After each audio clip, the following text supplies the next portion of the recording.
Phần đầu tiên thì tha biết chắc bạn bagi Giêsu này cần sana Giêsu nakin dot dep ni này has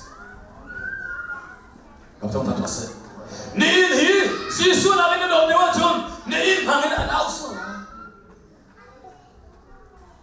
Jangan macam tu Namo to Giêsu nakin dot dewa chun namo to hangin boy pada announce